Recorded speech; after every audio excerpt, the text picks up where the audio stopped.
दोस्तों नमस्कार। शिवसेना को उसी जमी पर दफन कर दिया जाए जिस जमी से उसने राजनीति की शुरुआत की थी। जिस राजनीतिक जमी पर बाला साहब ठाकरे ने शिवसेना को खड़ा किया, ठाकरे परिवार को भी उसी सियासी जमी पर नेस्तनाबूद कर दिया जाए। क्योंकि महाराष्ट्र और उसके भीतर मुंबई, वहां के लोकसभा चुनाव और विधानसभा चुनाव उतने मायने नहीं रखते हैं जितने शिवसेना के लिए बीएमसी के चुनाव मायने रखते हैं। और बीएमसी चुनाव की उल्टी गिनती शुरू हो चली है। इस महीने के आखिर में या अगले महीने के शुरू में बीएमसी के चुनाव होंगे। और बीते 60 बरस से महाराष्ट्र की राजनीतिक सत्ता के भीतर मुंबई का किंग बनकर शिवसेना ने जिस सियासत को साधा है और बाला साहब ठाकरे और ठाकरे परिवार ने जिस तरीके से अपनी हुकूमत मुंबई के भीतर दिखाई है, क्या उसे उसी की राजनीतिक जमी पर दफन किया जाए? और दफन करने के साथ इस बात का एहसास कराना चाहिए कि जो धोखा देता है उसकी सियासी जमीन उसी से उसी जगह पर छीन ली जाएगी। यह अंदाज इस देश के गृह मंत्री अमित शाह का है, जो वह बीजेपी कार्यकर्ताओं को कल संबोधित कर रहे थे। और संबोधित करते करते उन्होंने साफ तौर पर कहा, कहीं पर भी पराजित करने से दुख तो होता है पराजित होने वाले को, लेकिन अगर उसको उसकी जमी पर हराया जाए, दफन कर दिया जाए, उसकी सियासी हालात को एक झटके में हाशिए पर ढकेल दिया जाए, तो फिर उससे बड़ा दुख और उससे बड़ा घाव कुछ होता नहीं है। तो क्या वाकई जिस बीएमसी चुनाव के आश्रय महाराष्ट्र की राजनीति में दस्तक देते हुए राष्ट्रीय राजनीतिक पटल पर अपनी पहचान शिवसेना ने बनाई, अब बाला साहब ठाकरे के बाद उद्धव ठाकरे और उनके बेटे आदित्य ठाकरे इसे संभाल पाने में पूरी तरीके से असफल हैं? या फिर दिल्ली की सत्ता ने ठान लिया है कि इस बार ठाकरे परिवार को उसी की सियासी जमीन में दफन कर देता है? और दफन करने की यह स्थिति क्या वाकई एक सपना है, एक मुगालता है, या फिर स्थिति राजनीतिक तौर पर ऐसी बन जाएगी जहां पर बीएमसी चुनाव में बरसों बरस तक सत्ता संभाले हुए शिवसेना कहीं नजर नहीं आएगी? बीजेपी ने अपने तौर पर नारा दिया है 227 में से 150 सीट, लेकिन राजनीतिक तौर पर शिवसेना को अगर परखना शुरू कीजिएगा तो यह बीएमसी और बीएमसी चुनाव उसके लिए जिंदगी और मौत का सवाल है। ना तो लोकसभा चुनाव ना विधानसभा चुनाव, वहां पर जीत हार होती रहती है। लेकिन सोचिए जरा, पॉलिटिकल पार्टी बनाने के बाद बाला साहब ठाकरे 1968 में जब पहली बार नगर निगम का चुनाव लड़ते हैं तो उसमें सबसे ज्यादा वोट उन्हीं की पार्टी को मिलते हैं। वो सत्ता में आ नहीं पाते हैं,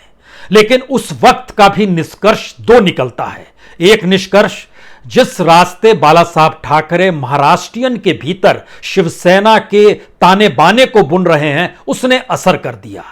जो कामकाजी तबका है, जो मिडिल क्लास है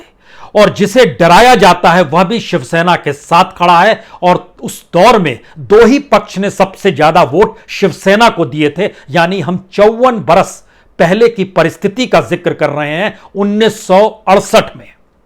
उस वक्त महाराष्ट्रियन के वोट और जो साउथ इंडिया से आए हुए लोग थे उन्होंने वोट दिए थे, जिनको लुंगी को पुंगी बनाने का नारा बाला साहब ठाकरे साउथ इंडियंस को कहकर देते थे कि आपको यहां से लौट जाना चाहिए।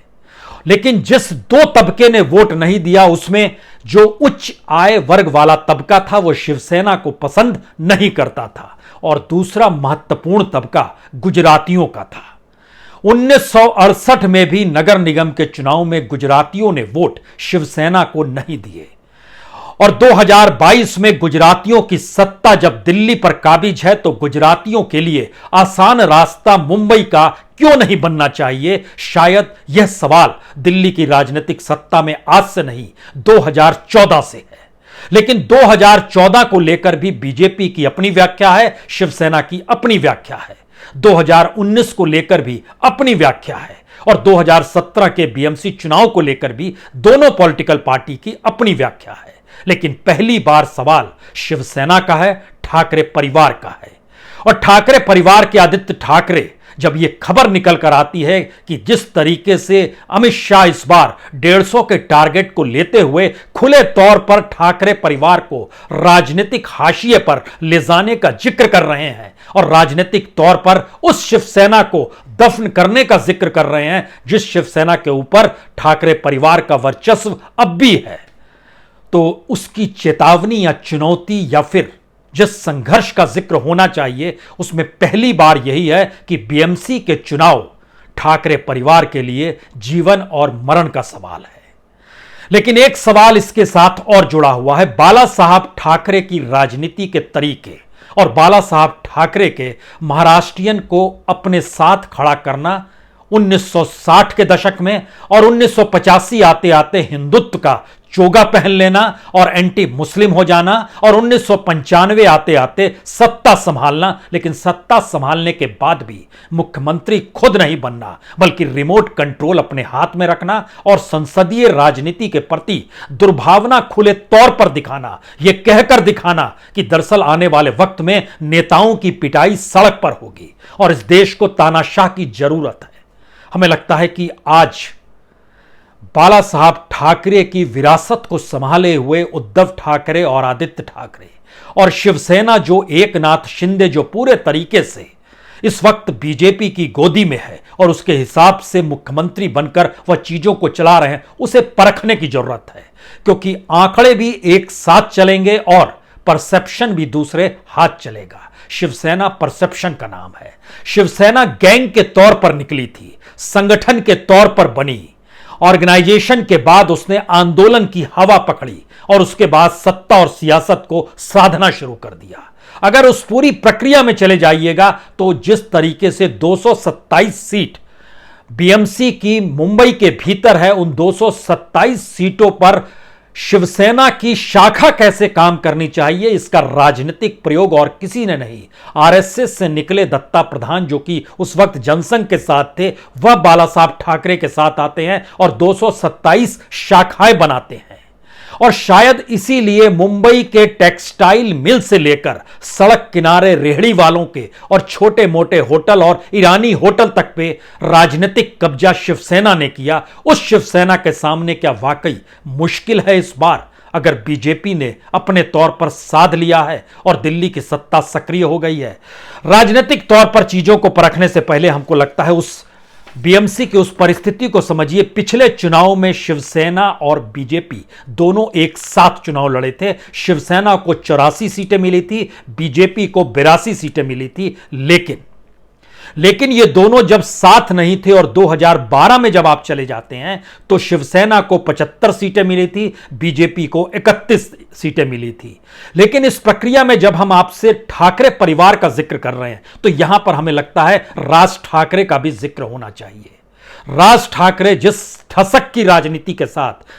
शिवसेना से निकले, महाराष्ट्र नवनिर्माण सेना बनाई, अगर उनकी राजनीतिक परिस्थितियों को समझिए और उसके हिसाब से महाराष्ट्र में शिवसेना और अब उद्धव ठाकरे और आदित्य ठाकरे की परिस्थिति में कितना महत्वपूर्ण है बीएमसी चुनाव, उसको अगर देखना शुरू कीजिएगा तो फिर बुरी गत हार के बाद हो सकती है या और ज्यादा हो सकती है, क्योंकि एमएनएस ने अपने तौर पर 2012 में 28 सीटें जीती थी बीएमसी में और 7 सीटें जीती थी 2017 में उसके बाद। लेकिन इस प्रक्रिया के भीतर में जब आप लोकसभा और विधानसभा के भीतर जाते हैं तो एमएनएस आज की तारीख में उसके पास सिर्फ एक विधायक है और उसके पूरे मुंबई के भीतर या जहां जहां प्रभावित है 2.25% सीट है। 2014 में भी एक ही सीट मिली थी और उस समय लगभग 3% वोट थे। लेकिन उससे पहले की परिस्थिति 2014 और 2019 से पहले 2009 में आ जाइएगा तब एमएनएस ने 13 सीट जीती थी। यानी ध्यान दीजिए, राज ठाकरे उस ठाकरे सियासत और विरासत को संभालते हुए आगे बढ़ते हैं, लेकिन अलग थलग पड़ने के बाद उनकी राजनीति दफन हो जाती है और उनकी रैली भी बीजेपी के कार्यकर्ताओं की मौजूदगी के बीच सफल बताने की स्थिति में कैसे लाई जाती है, यह बीते दिनों का किस्सा नहीं है, यह हाल का किस्सा है। और आज की तारीख में भी उनकी कौन सी स्थिति बीजेपी के साथ है यह किसी से छुपा हुआ नहीं है। तो क्या उसी रास्ते उद्धव ठाकरे और आदित्य ठाकरे भी जाएंगे? क्योंकि बीएमसी चुनाव को ना जीत पाने की स्थिति में अगर हम देखें कि क्या अपने बूते चुनाव लड़ना और जिस परसेप्शन को बनाना, दोनों दो एस्पेक्ट इसलिए है क्योंकि हिंदू सम्राट का जिक्र जब बाला साहब ठाकरे करते थे 1985 के बाद, जब उन्होंने रास्ता पकड़ा था और जब 1995 में राजनीतिक सत्ता भी मिली, उसके बाद भी जिन चीजों को आगे बढ़ा रहे थे उसमें शरद पवार या कांग्रेस फिट नहीं बैठते थे, एनसीपी और कांग्रेस फिट नहीं बैठती थी। लेकिन 2022 में राजनीतिक सत्ता जब तक संभाले रहे और जब सत्ता हाथ से निकल गई 2019 के बाद, तो उनके साथ कांग्रेस और शिवसेना थी। तो क्या यह एक झटका था बीजेपी के लिए कि अगर हिंदू पार्टी के तौर पर पहचान पाई हुई पार्टी, अगर एंटी हिंदू के तौर पर पहचान पाए हुए पॉलिटिकल पार्टी जिसका दावा वो करते हैं कि हिंदू पार्टी सिर्फ बीजेपी है, एनसीपी और कांग्रेस तो मुसलमानों की पार्टी है, इस बात का जब जिक्र करते हैं, उसके साथ शिवसेना का चला जाना क्या एक बड़ी राजनीतिक हार थी? और अगर यह बड़ी राजनीतिक हार थी तो क्या बीएमसी चुनाव के जरिए शिवसेना और ठाकरे परिवार की शिवसेना को खत्म कर बीजेपी उसको साध सकती है? इसीलिए यह ठाकरे परिवार के लिए जिंदगी और मरण का चुनाव है। जिन बातों का जिक्र कल हुआ, हमें लगता है बात उसका भी जिक्र कर देना चाहिए, क्योंकि कल जब मुंबई शहर के भीतर थे खुद अमित शाह, उस वक्त वो जिन बातों का जिक्र कर रहे थे उसमें बहुत साफ तौर पर 3-4 बातें थी। पहली बात यह थी कि शिवसेना को उसी के मैदान पर मारा जाए, दर्द गहरा होगा और गहरा घाव देने का वक्त आ गया है। और जब तक मुंबई पर कब्जा नहीं होगा तब तक महाराष्ट्र में आप जीत नहीं सकते हैं, इसका खुले तौर पर उन्होंने जिक्र किया। यानी बीएमसी चुनाव 2024 का रास्ता बनाते हैं जब महाराष्ट्र में चुनाव होंगे। दूसरी बड़ी बात कि जो मालाबार हिल में मेघदूत घर है, जो कि उप मुख्यमंत्री का घर है, वहां पर उन्होंने खुले तौर पर 2-3 बातों का जो जिक्र किया वो कई मायनों में महत्वपूर्ण है। उनका कहना था कि हमने उद्धव ठाकरे को 2019 में कभी भी मुख्यमंत्री पद को देने का जिक्र नहीं किया था, जिसका जिक्र वो देवेंद्र फडणवीस से कर रहे थे। और इस बात का भी उन्होंने जिक्र किया कि रात के 1:30 बजे देवेंद्र फडणवीस ने जब उन्हें फोन करके कहा कि उद्धव ठाकरे कह रहे हैं कि शिवसेना साथ तभी आएगी जब उन्हें मुख्यमंत्री पद दिया जाएगा, क्योंकि आपने उनको वादा किया था। तो इस पर अमित शाह का कहना था, मैंने रात के 1:30 बजे ही कह दिया उनसे, अब आप बात मत कीजिए और उनसे कहिए सेंट्रल लीडरशिप से बात होगी, यानी आप बीच से हट गए और हमसे बात होगी अब सीधे। और जब उद्धव ठाकरे का फोन आया दिल्ली, तो अमित शाह का कहना था, उन्होंने बहुत साफ तौर पे कहा कि वो मुझे आप मुझे बुला रहे हैं मुंबई बातचीत के लिए, मैं आ जाऊंगा, लेकिन मुख्यमंत्री पद को लेकर कोई बात नहीं होगी। बात होगी तो इस बात को लेकर होगी आप गठबंधन में साथ कैसे हैं, क्योंकि मुख्यमंत्री तो देवेंद्र फडणवीस ही बनेंगे। अब आप जरा कल्पना कीजिए, जिन बातों का खांचा उन्होंने रखा उसमें एक छेद तो इस बात को लेकर है, अगर देवेंद्र फडणवीस 2019 में मुख्यमंत्री बनाए जाने थे तो एकनाथ शिंदे मुख्यमंत्री कैसे बन गए, और क्या राजनीतिक तौर पर शिवसेना को खत्म करने के लिए एकनाथ शिंदे को मुख्यमंत्री पद यह कहकर दिया गया कि आपको शिवसेना को ध्वस्त भी करना है और शिवसेना के नाम को आगे राजनीति भी करनी है। और देवेंद्र फडणवीस को यह समझाया गया कि क्या आपको डिप्टी सीएम के तौर पर लाकर हम आपके मनोबल को नीचा नहीं कर रहे हैं, बल्कि इस राज्य से शिवसेना जब तक खत्म नहीं होगी तब तक हिंदू वोट बैंक एक साथ नहीं आएगा और एक मुश्त बीजेपी के पास नहीं आएगा, उसको साधना होगा, क्योंकि शिवसेना के साथ अब एनसीपी और कांग्रेस है जो कि हिंदुत्व के नाम पर वोट नहीं लेगी। तो राजनीति के ये 2 चीजें हैं, एक पद हमको चाहिए इसलिए क्योंकि दूर की राजनीति साधी जा सके, दूसरा हिस्सा जो शिवसेना के जरिए देखिए, शिवसेना इसी बात का जिक्र कर रही थी कि अगर बीजेपी का मुख्यमंत्री बन जाएगा तो हमारी पार्टी को खत्म कर देने में कोई कोर कसर नहीं छोड़ेगी बीजेपी, इसीलिए मुख्यमंत्री पद छोड़ेंगे नहीं। लेकिन अगला सवाल उसके सबसे बड़ा यह है कि जिस तरीके से गैंग, ऑर्गेनाइजेशन, आंदोलन और राजनीतिक पार्टी, इन 4 स्तरों को बाला साहब ठाकरे ने जिया और संघर्ष सड़क पे किया, रिमोट अपने हाथ में रखा और मुंबई की चाबी बीएमसी के जरिए अपने तौर पर चलाई, उस बीएमसी के भीतर की परिस्थिति को जरा समझिए कि बीएमसी का मतलब मुंबई में एक तरीके से समानांतर सत्ता होती है जो राज्य में किसी की भी हो। दूसरी तरफ शिवसेना की पहचान पॉलिटिकल पार्टी से ज्यादा ऑर्गेनाइजेशन तौर पर है, तो क्या 40 विधायकों के निकलने के बाद ऑर्गेनाइजेशन पूरे तरीके से ढह गया है?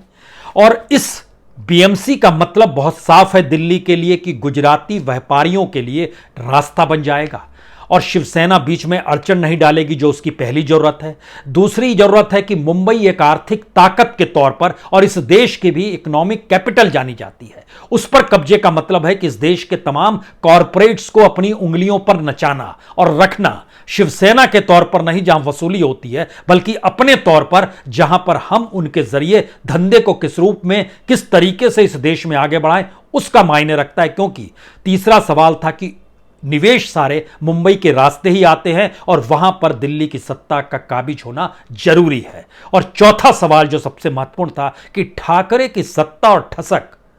जिस तर्ज पर चली, उसमें एक वक्त में बड़े बड़े कद्दावर बीजेपी के नेता भी शिवसेना के सामने नतमस्तक रहे, आरएसएस भी पल्ला नहीं झाड़ पाया। लेकिन मौजूदा वक्त में क्या वो चीजें पलट गई हैं और उद्धव ठाकरे और आदित्य ठाकरे लगातार लेविश जीवन, 5 सितारा जीवन, चकाचौंध का जीवन, इसे जीते रहे और शिवसैनिक सड़क पे संघर्ष करता रहा। क्योंकि जब आप शिवसेना का जिक्र करते हैं, हमें लगता है एक बात का जिक्र और होना चाहिए यहां पर। जिस वक्त राणे पार्टी छोड़कर निकले थे, उस समय शिवसेना के एक नेता ने अपनी चप्पल को उतार दिया और यह कहकर चप्पल को उतार दिया कि जब तक हम नारायण राणे को हराएंगे नहीं तब तक चप्पल नहीं पहनेंगे। वो अरविंद भोसले थे और 2014 में कुंडल विधानसभा सीट जो सिंधु दुर्ग की आती है, वहां से नारायण राणे हारे, जो 2005 में छोड़कर निकले थे। उनको दगाबाज कहा गया था और उसके बाद अरविंद भोसले ने चप्पल पहनी। तो शिवसेना का संगठन और उसका उग्र तेवर, यही दोनों शायद उसकी पहचान रही। राजनीतिक सत्ता और विधानसभा के मंत्रालय पर झंडा फहराना, यह पहचान कभी नहीं रही। इस पहचान को अपने साथ शिवसेना ने इस रूप में डाला कि जो भी झंडा फहराएगा वो दरअसल हमारे कहने को मानेगा, तभी वो सत्ता चला सकता है। क्या ये समझ और ये ठसक और ये तौर तरीके उद्धव ठाकरे में नहीं है? और आदित्य ठाकरे बहुत छोटे हैं, या आदित्य ठाकरे इस राजनीति को इसलिए नहीं समझ पाए क्योंकि उनकी अपनी जिंदगी भी क्या वाकई चांदी के चम्मच के साथ पैदा हुई है और उन्होंने उस ताकत को देखा है, बाला साहब के जरिए ताकत को देखा, शिवसेना की ताकत को देखा। लेकिन सवाल उद्धव ठाकरे की ताकत का जब आएगा तो स्थिति नाजुक हो जाएगी। इस बात का जिक्र अगर दिल्ली की राजनीतिक सत्ता कर रही है तो वो जाहिर तौर पर मुंबई पर कब्जे का मतलब गुजरातियों की जीत से देखती है, आर्थिक राजधानी पर कब्जे के तौर पर देखती है और हिंदुत्व के वोट बैंक को समेटने के तौर पर देखती है अगर ठाकरे परिवार हाशिए पर चला जाता है तो। अब यहां पर अगला सवाल है कि जिस ऑर्गेनाइजेशन का हम जिक्र कर रहे हैं, क्या शिवसेना का वो पूरा ऑर्गेनाइजेशन चरमरा गया है? क्योंकि नीचे से जो ऑर्गेनाइजेशन बनता है उसमें ध्यान दीजिए तो ट्रेड यूनियन और एसोसिएशन भी है, म्यूनिसिपल और वार्ड वाइज जो शाखा प्रमुख है उसकी मौजूदगी है, उसके बाद ताल्लुक प्रमुख और शहर प्रमुख होता है, उसके बाद जिला प्रमुख और मुंबई विभाग प्रमुख होता है, उसके बाद सचिव और उसके बाद डिप्टी लीडर और उसके बाद शिवसेना और उसके बाद शिवसेना का अध्यक्ष होता है। क्या ये पूरा का पूरा ढांचा चरमरा गया है जो 40 विधायक निकल कर आए, या फिर सत्ता के लिए जो समझौता कर लिया गया शिवसेना के जरिए तो सत्ता ही के ही महत्वपूर्ण शिव सैनिकों के लिए भी हो गई, या भावनात्मक तौर पर जो तबका शिवसेना और ठाकरे परिवार से जुड़ा हुआ है उसकी उम्र हो चली है? क्योंकि नई पीढ़ी के सामने नई चुनौतियां भी हैं और नए मानदंड भी हैं, संघर्ष के भी हैं और सत्ता पाने के भी हैं। क्या इस नई परिस्थिति में शिवसैनिक अपने आप को परेशान पा रहा है? और बीएमसी के चुनाव के भीतर जब आदित्य ठाकरे ये अपने तौर पर कहते हैं एक इंटरव्यू में कि महाराष्ट्र की जनता हमारे साथ है, मुंबई के लोग हमारे साथ हैं और वो हमें अकेला छोड़ेंगे नहीं, तो मतलब बहुत साफ है कि जिस शिवसेना का जिक्र बाला साहब ठाकरे करते थे, ये कहकर करते थे कि दुश्मन बनाओ सेना खुद खड़ी हो जाएगी, तो दुश्मन बनाने की स्थिति में पहली बार दुश्मन ही सामने आकर चिता रहा है, चुनौती दे रहा है और नेस्ता नबूद कर देने की धमकी भी दे रहा है। लेकिन शिवसेना खड़ी नहीं हो पा रही है, वह उलझी हुई है अभी भी सुप्रीम कोर्ट के फैसले और किन 40 विधायकों को अयोग्य घोषित कैसे किया जाता है इसको लेकर।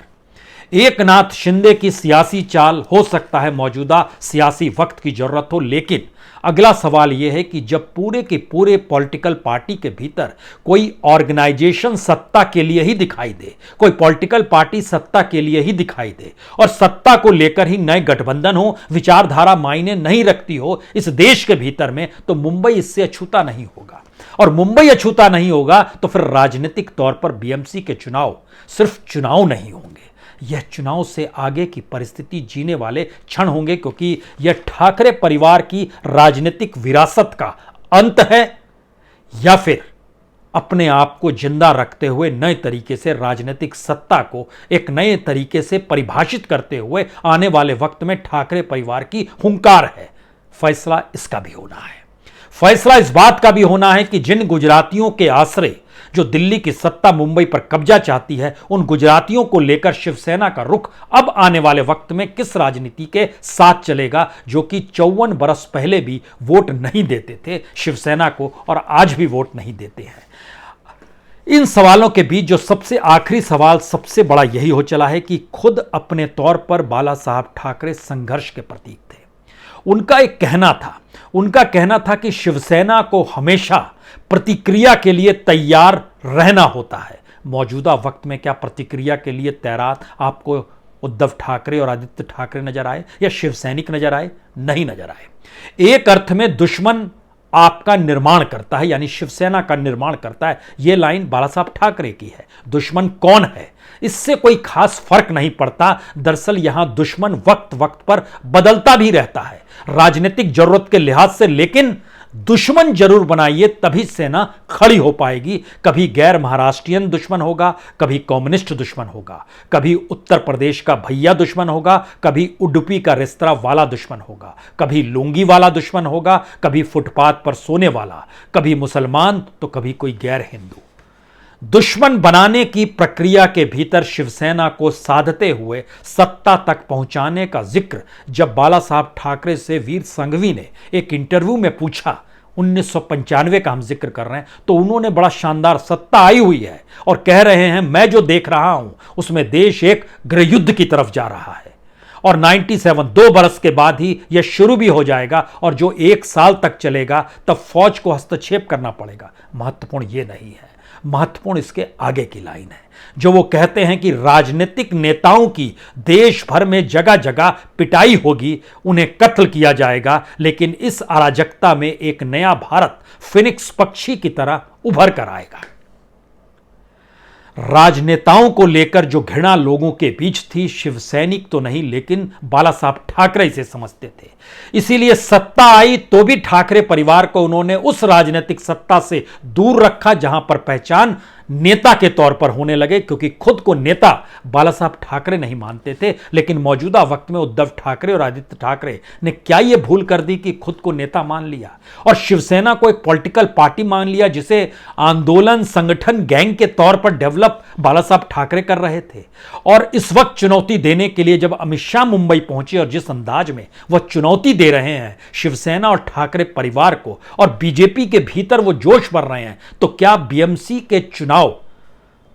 महाराष्ट्र की राजनीति में विधानसभा और लोकसभा चुनाव की तुलना में सबसे बड़े होने वाले हैं? क्योंकि आदित्य ठाकरे का कहना है या ठाकरे परिवार का मानना है दिल्ली उनके खिलाफ कॉन्स्पिरेसी कर रही है, रियल कॉन्स्पिरेसी कर रही है। शिवसेना खत्म हो जाए, ठाकरे परिवार खत्म हो जाए, राजनीतिक मैदान से ठाकरे परिवार बाहर हो जाए और बीएमसी चुनाव नहीं ठाकरे सत्ता का यह आखिरी इम्तिहान है। क्या इस स्थिति में शिवसेना आकर खड़ी हो गई है? सवाल कई निकल सकते हैं, लेकिन बीएमसी चुनाव पर नजर रखिए, क्योंकि इस चुनाव के आश्रय ठाकरे परिवार रहेगा या नहीं रहेगा। और जब लड़ाई गुजराती और शिवसेना को लेकर या मराठी को लेकर बीएमसी चुनाव के भीतर कूदने की परिस्थिति में दिल्ली की राजनीतिक सत्ता यह कहकर आ रही हो कि बीएमसी चुनाव में चेहरा नरेंद्र मोदी का होगा, यानी देश के प्रधानमंत्री का होगा, और चुनाव बीएमसी का चुनाव है, यानी मुंबई शहर का चुनाव है, तो जरा स्थिति समझिए कि किस तरीके की चुनौती और किस चुनाव की तरफ बीएमसी चुनाव जा रहा है, जो आजकल में ऐलान और उसके बाद अगले 1 महीने के भीतर चुनाव भी निपट चुके होंगे और उसी चुनाव के बाद गुजरात के चुनाव होने हैं। और अगर बीएमसी बीजेपी जीत लेती है अपने बूते, तो यकीन जानिए गुजरात वह अपने आप जीत लेगी, क्योंकि अहमदाबाद, राजकोट, सूरत और बड़ी तादाद में व्यापारियों की जो तादाद है गुजरात में, उनका रास्ता इस देश दुनिया के भीतर गुजरात से निकलकर मुंबई होकर ही आगे बढ़ता है। और मुंबई पर अगर गुजरातियों का कब्जा है और वह भी दिल्ली की सत्ता में बैठे गुजराती ठसक के साथ खुले तौर पर यह आह्वान कर रहे हैं, तो मैसेज बहुत साफ है कि बीएमसी का चुनाव इस देश के भीतर किसी भी चुनाव से बड़ा होने वाला है। और ठाकरे परिवार का इम्तिहान शायद उसके अपने 60 बरस के राजनीतिक जीवन का सबसे बड़ा इम्तिहान है, जहां पर विरासत और सियासत दोनों दांव पर लगी होगी ठाकरे परिवार की। बहुत बहुत शुक्रिया, बहुत बहुत शुक्रिया।